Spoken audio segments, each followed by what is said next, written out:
I've always lived by the code of silence. No flaunting, no arrogance, just silent gratitude for the hand I'd been dealt. When I married Jamie, I was happy and content, but his mother, oh boy, she was something else. A whirlwind of skepticism and bitterness, she accused me of being a gold digger, only after Jamie's wealth, which, honestly, wasn't that much to begin with.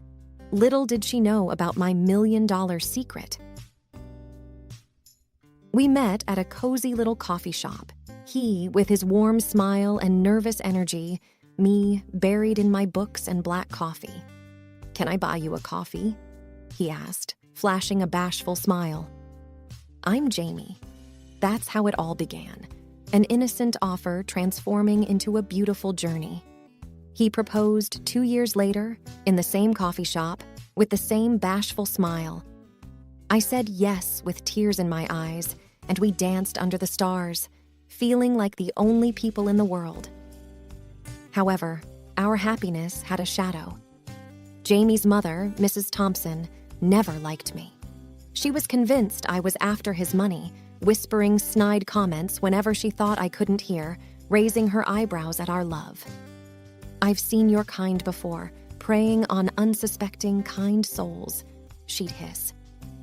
One day, after an awkward family dinner, I'd had enough. "Jamie," I said with more firmness than I felt, "I can't keep dealing with your mother's accusations and snide remarks." Jamie, ever the pacifist, would just sigh, saying, "She's old, set in her ways. Just ignore her." Just ignore her? I would think to myself. She's making my life miserable. But I loved Jamie too much to let his mother get in between us. So I decided to have a little fun, a little revenge to get back at her for her unjust accusations. It was time Mrs. Thompson knew she wasn't the only one who could play games. My secret, you ask? I was a self-made millionaire. A successful software engineer, I had developed a program during college, which I sold for a hefty sum.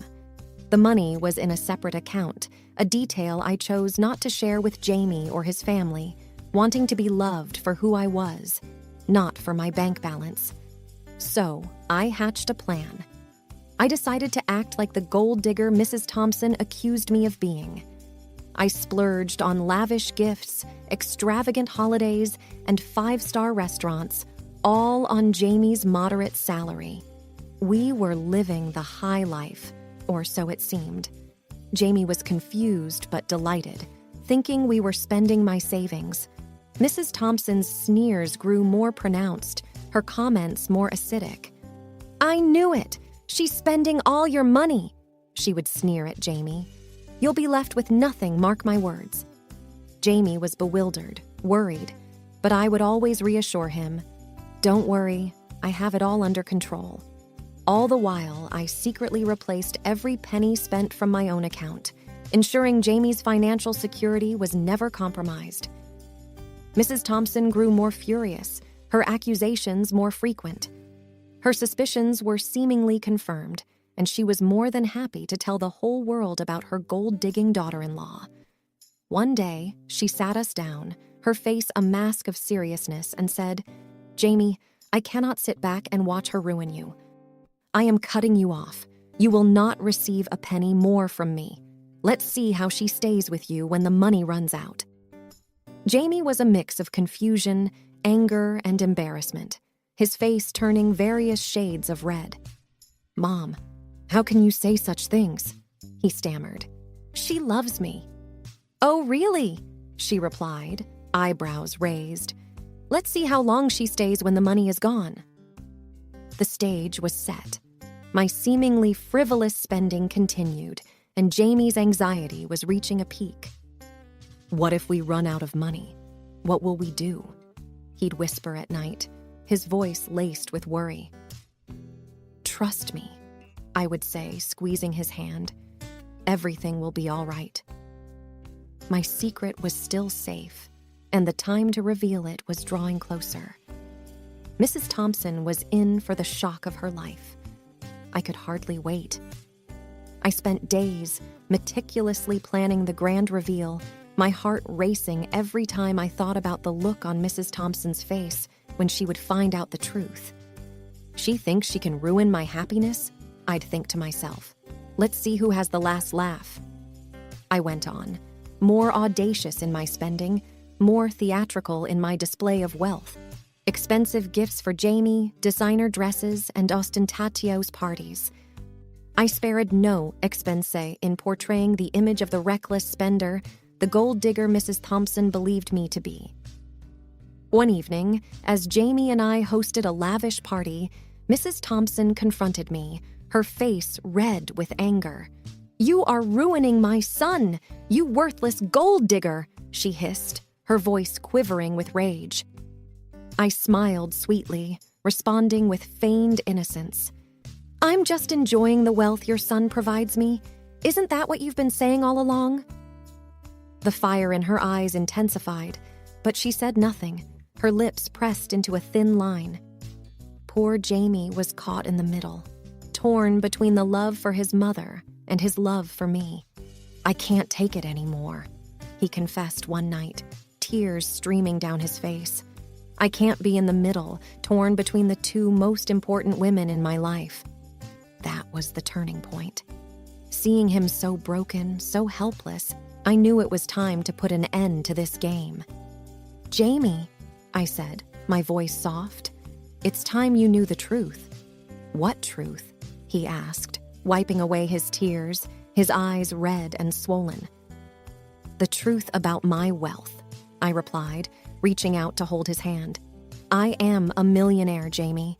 I've been replacing every penny we've spent, ensuring you never lose anything." He stared at me, disbelief etched across his face. "What? Why didn't you tell me?" "I wanted to be loved for me, not my wealth," I admitted, tears welling in my eyes. "I wanted someone who loved Emma, the person, not Emma, the millionaire." Jamie hugged me tight, whispering, "I love you, Emma, with or without your money." With Jamie now in on my secret, we decided to have one final act, the grand reveal, something Mrs. Thompson would never forget. We decided to throw a lavish banquet, inviting all our friends and family. Mrs. Thompson was, of course, the guest of honor. On the day of the banquet, the air was charged with anticipation. I wore my most extravagant dress, diamonds glittering at my throat. Jamie looked handsome in his suite, his eyes sparkling with mischief. As we stood at the podium, the room silent in anticipation, Jamie began. "Ladies and gentlemen, we have gathered you all here for a special announcement." All eyes were on us, the room buzzing with whispers. Mrs. Thompson sat in the front row, her eyes glaring daggers at me. Finally, the day of reckoning has arrived, she must have thought, believing her son was about to announce his separation from the gold digger. Taking a deep breath, I spoke up. "I have been accused of being a gold digger, of being with Jamie only for his wealth." The whispers grew louder, the air more tense. Jamie squeezed my hand, whispering, "It's time." My heart raced as I prepared to drop the bombshell, to expose my $1,000,000 secret to the world, to finally have my revenge on Mrs. Thompson. The air was heavy with anticipation, the silence deafening as I began to speak. "But today," I continued, my voice steady despite the racing heartbeat, "I want to reveal a truth that has been hidden since the day Jamie and I met." I could feel the air thicken with curiosity, eyes wide and expectant. "I am not the gold digger as I've been so vehemently accused of being," I stated, locking eyes with Mrs. Thompson, whose face was now a palette of confusion and surprise. "In fact," I paused, relishing the moment, "I am a self-made millionaire. My wealth exceeds that of the Thompson family." A gasp rippled through the room, a cacophony of whispers following. Mrs. Thompson's face went from red to white, shock and disbelief mingling in her eyes. "I have been playing along, acting the part of the frivolous spender, the gold digger," I continued, because I wanted to expose the prejudice, the judgment, the condescension that came my way, primarily from Mrs. Thompson. Jamie stood by me, his hand squeezing mine, his face a mix of pride and love. He addressed the crowd. I am ashamed that my own mother could think so lowly of the woman I love. Emma is a remarkable woman, self-made and successful, yet she chose to be with me, to share her life with me. I could see Mrs. Thompson squirming in her seat, her face a mask of humiliation and regret. I had dreamt of this moment, rehearsed it 1,000 times in my head, but the satisfaction was sweeter than I had ever imagined. This was it, I thought to myself. The truth is out, and the tables have turned. Mrs. Thompson stood up abruptly, her voice quivering. Jamie, is this true? Emma, is this some sort of sick joke? No, Mother, Jamie replied sternly. It's the truth. A truth that Emma kept hidden to protect our relationship, to protect me. And me? Mrs. Thompson asked, her voice breaking. You never gave her a chance, Jamie retorted, his voice laced with disappointment. You judged her, accused her, tried to turn me against her. Mrs. Thompson faltered, at a loss for words. The room was buzzing, a mix of shock, admiration, and curiosity. Friends and family came forward, congratulating us, expressing their astonishment at the revelation. Questions and congratulations poured in, but my eyes were on Mrs. Thompson, who sat there, her head bowed, a picture of defeat and regret.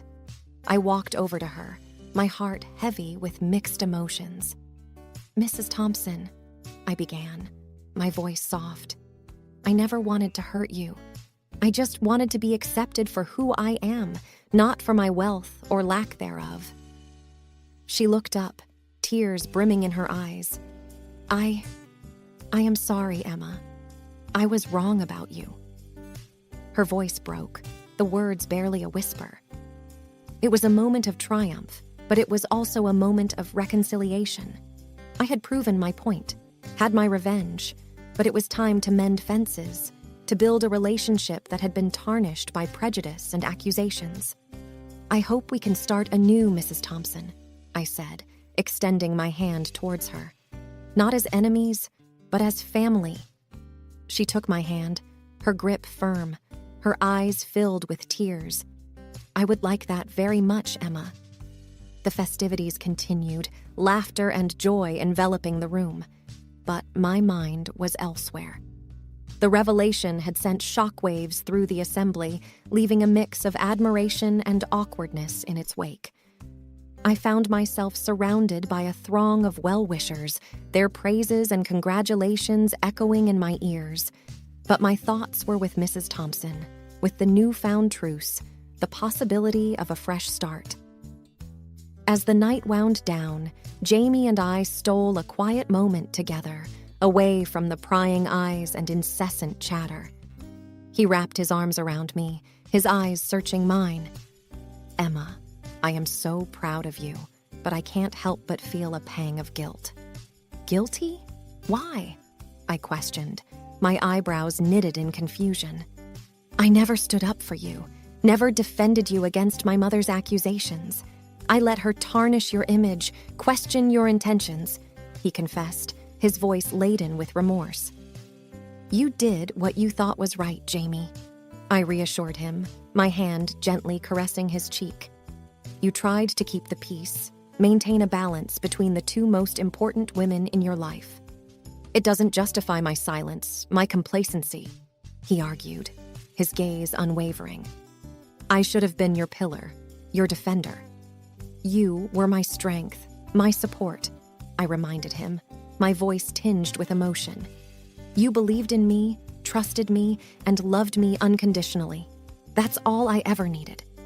He pulled me closer, his lips meeting mine in a tender kiss, a silent promise of love and commitment.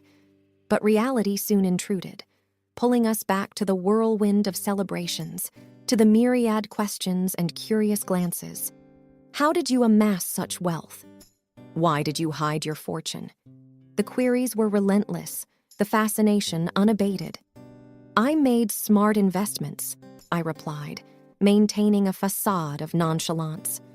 I had the good fortune of having a sharp mind for business and finance. But why hide it? Persisted an aunt, her eyes wide with intrigue. I didn't want it to define me, I answered, my voice firm.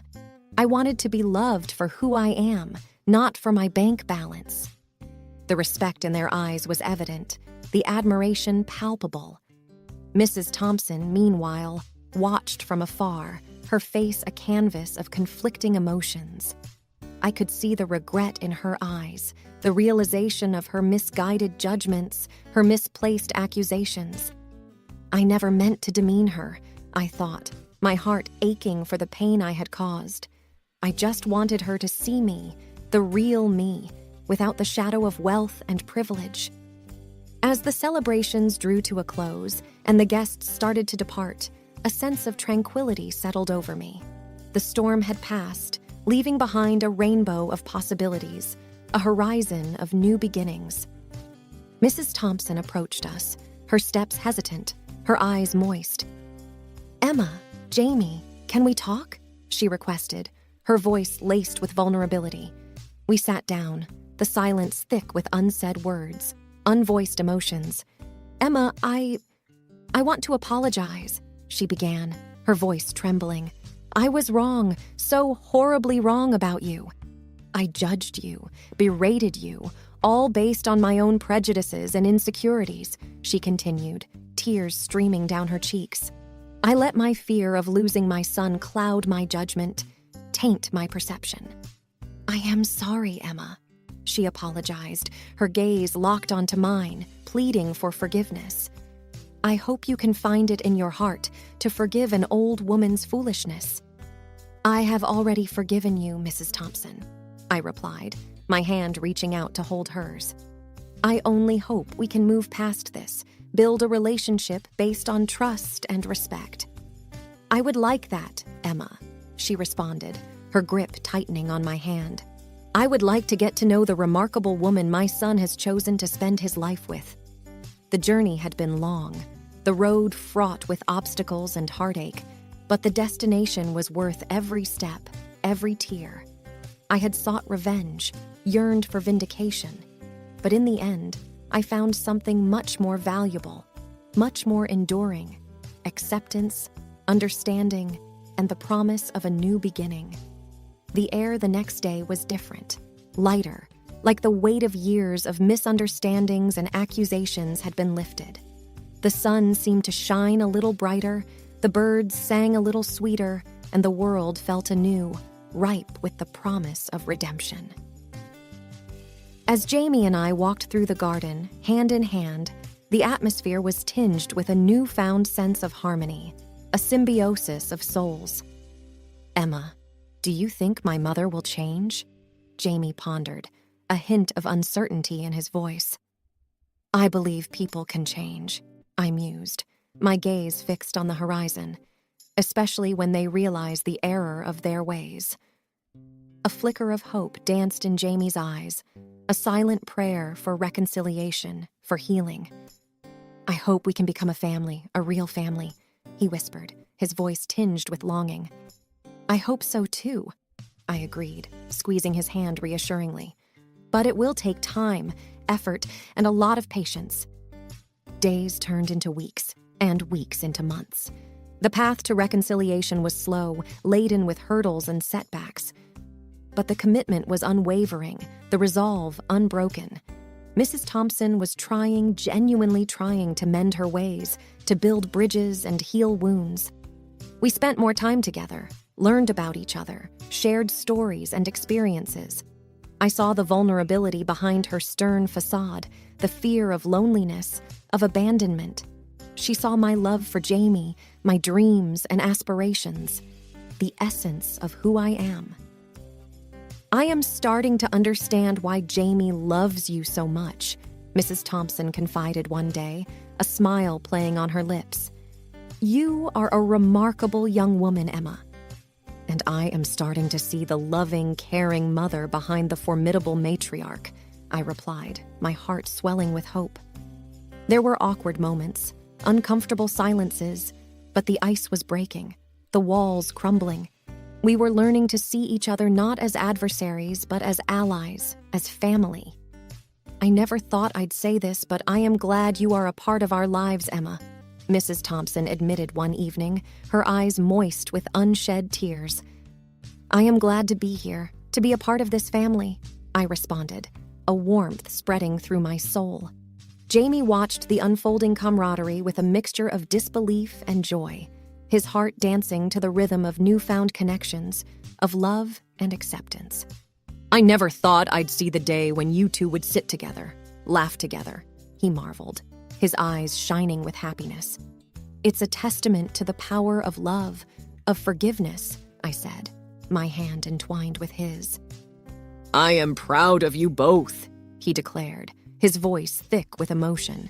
You've shown me the strength of the human spirit, the capacity for change and growth. And as we sat there, under the canopy of the twinkling stars, a sense of peace enveloped us, a feeling of belonging. The journey had been tumultuous, the battles intense, but the victory was sweet, the reward priceless. I set out to teach her a lesson, to make her realize the error of her ways, I reflected, my mind wandering back to the days of pain and strife. But in the process, I learned about the power of compassion, of understanding. I wanted revenge. I wanted justice, I thought, the echoes of past animosities resonating in my soul. But I found something much more profound, much more meaningful: love, family, and the promise of a better tomorrow. I didn't just gain a husband, I gained a family, I mused, my heart brimming with gratitude. And in the process, I discovered the essence of true wealth, the richness of the human spirit. And as the curtain fell on this chapter of our lives, a new one awaited, full of possibilities and adventures, of love and laughter. The journey was just beginning, and I was ready to embrace it, to savor every moment, every emotion.